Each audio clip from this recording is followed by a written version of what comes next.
Je vais tâcher de répondre à une question récurrente qui m'est posée régulièrement par les élèves à Coaching Québec et par ma clientèle au bureau.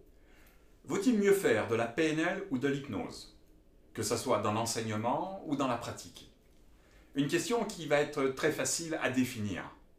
Dans les années 1970, un étudiant et un enseignant dans une université américaine, Richard Bandler et John Grinder, se sont penchés sur l'excellence de certains thérapeutes dans l'accompagnement. Richard Bandler et John Grinder se sont entourés de spécialistes, que ce soit des psychologues, psychiatres ou linguistes, pour définir quelle était la meilleure méthodologie afin d'atteindre l'excellence en thérapie d'accompagnement ou en développement personnel. Ils ont défini Fritz Perls, psychiatre, Virginia Satir, linguiste, et Milton Erickson, psychiatre et hypnothérapeute, afin de modéliser leur comportement, leur langage et de définir un protocole de techniques d'accompagnement. En modélisant des élites de l'accompagnement thérapeutique, la PNL a été capable de construire une véritable identité de techniques, de boîte à outils, afin de pouvoir travailler avec des personnes à la recherche de ressources. L'hypnose est un état modifié de conscience qui existe depuis la nuit des temps.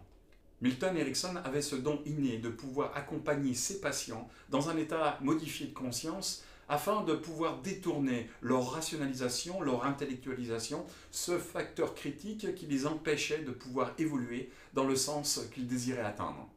En modélisant Milton Erickson, la PNL s'est construite, tout simplement, en utilisant des techniques de Milton Erickson, en les définissant afin de comprendre son fonctionnement. Aujourd'hui, sans hypnose, la PNL n'existerait pas. Et en même temps, la PNL est devenue une technique à part entière qui utilise l'hypnose. Une hypnose légère, une hypnose qui va permettre à la personne de retrouver un état de relaxation afin de ne pas rationaliser et de laisser surgir des émotions.